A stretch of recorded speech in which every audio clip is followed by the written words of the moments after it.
News 18 India. घटनाक्रमों को लेकर के श्री जयराम रमेश और श्री मल्लिकार्जुन खड़गे जी की प्रतिक्रिया आई है, जिन्होंने नीतीश कुमार जी पर राजनीतिक अवसरवादिता का आरोप लगाया है। दरअसल कांग्रेस का एक कॉकस इंडिया गठबंधन के नेतृत्व को हड़पना चाहता था। 19 दिसंबर को अशोका होटल में जो बैठक हुई थी, उसमें एक साजिश के तहत इंडिया गठबंधन का नेतृत्व करने के लिए श्री खड़गे का नाम सुझाया गया था।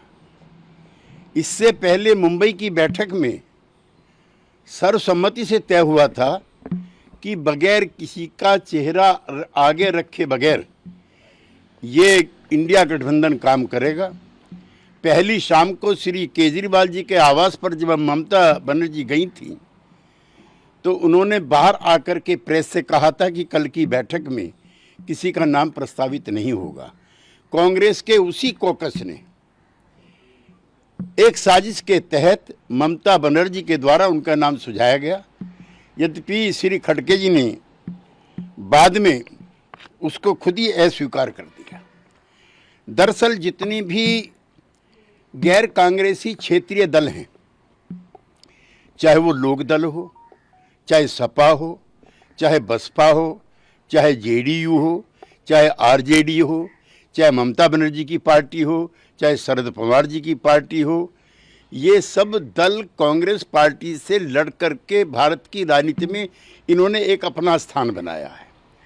कांग्रेस पार्टी अपने सर्वाइवल के दौर से गुजर रही है।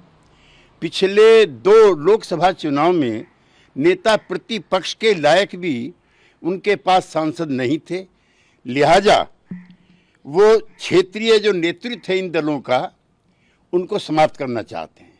वो इनके विकास में रोड़ा है और उन्होंने सिस्टमेटिक तरीके से इस लड़ाई को लंबा खींचने का काम किया जो टिकट बंटवारे का था। हम मुंबई से भी और उससे पहले भी कहते रहे हैं कि सीटों का बंटवारा जल्दी होना चाहिए। वो भारतीय जनता पार्टी की ताकत को कम करके आंक रहे हैं या फिर उनको जानकारी नहीं है। हम उनके साथ रहे हैं। ग्रास रूट पे उनका काम है। साधन संपन्न पार्टी है। प्रधानमंत्री की लोकप्रियता है।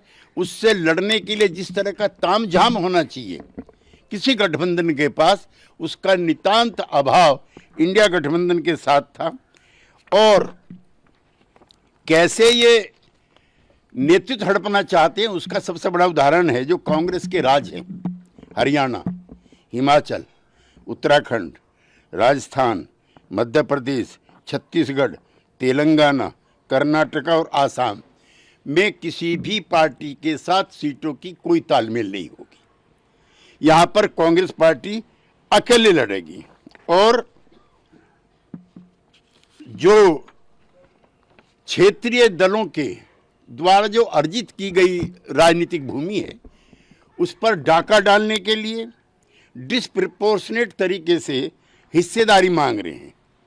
यूपी, बिहार, तमिलनाडु, पश्चिमी बंगाल, महाराष्ट्र, वहाँ उनकी यूपी 1 सीट, बिहार 1 सीट और पश्चिमी बंगाल 2 सीट, महाराष्ट्र 1 सीट, 2 या 3 सीट तमिलनाडु, और सब जगह इनकी डिस्प्रपोर्शनेट डिमांड है।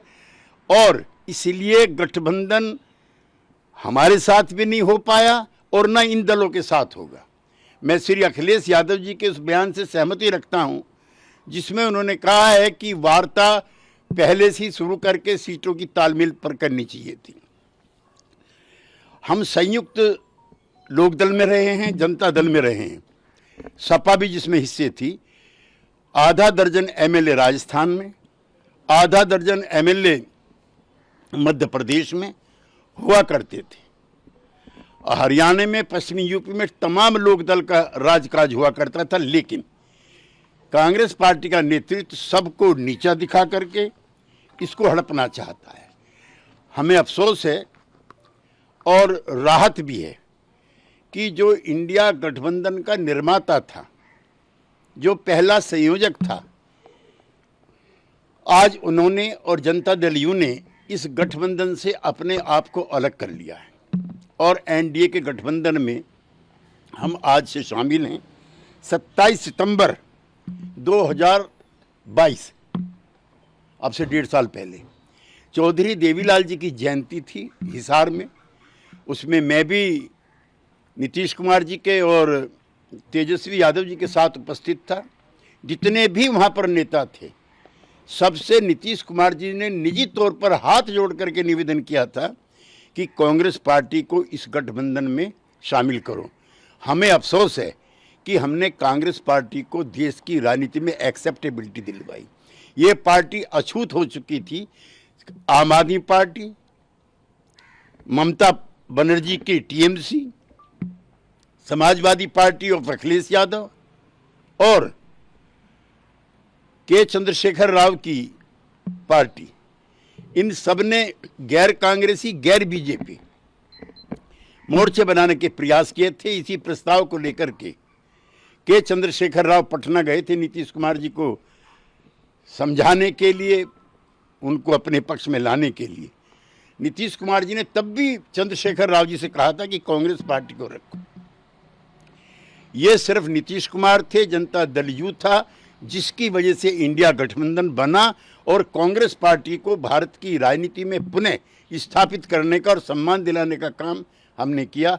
हमें अफसोस है कि जो कांग्रेस पार्टी का जो कॉकस था, उसकी षड्यंत्रकारी भूमिका से आज हम मुक्त हुए हैं। गिरगिट से तुलना कर रहे हैं नीतीश कुमार को जयराम रमेश। मैं तो प्रारंभिक संबोधन में ही उनकी आलोचना कर चुका हूं कि किस प्रकार उन्होंने हमारे साथ बिट्रे किया। तो क्या जैसा कह रहे हैं कि सारा दोष कांग्रेस के ऊपर है, आपके आरजेडी से कोई दिक्कत नहीं थी? आरजेडी से स्थानीय स्तर पर कुछ मामलों को लेकर के दिक्कत रही, लेकिन गठबंधन जो टूट रहा है वो कांग्रेस पार्टी की हठ धर्मिता की वजह से टूट रहा है। और मैं अपने राजनीतिक अनुभव जो मेरा 50 साल का है, उसके आधार पर मैं कह सकता हूं, इनका गठबंधन ना टीएमसी से होगा, इनका गठबंधन ना सपा से होगा, और बहुत दिक्कतें आएंगी महाराष्ट्र में भी और तमिलनाडु में। तो जो ये सारे कंसर्न्स थे कांग्रेस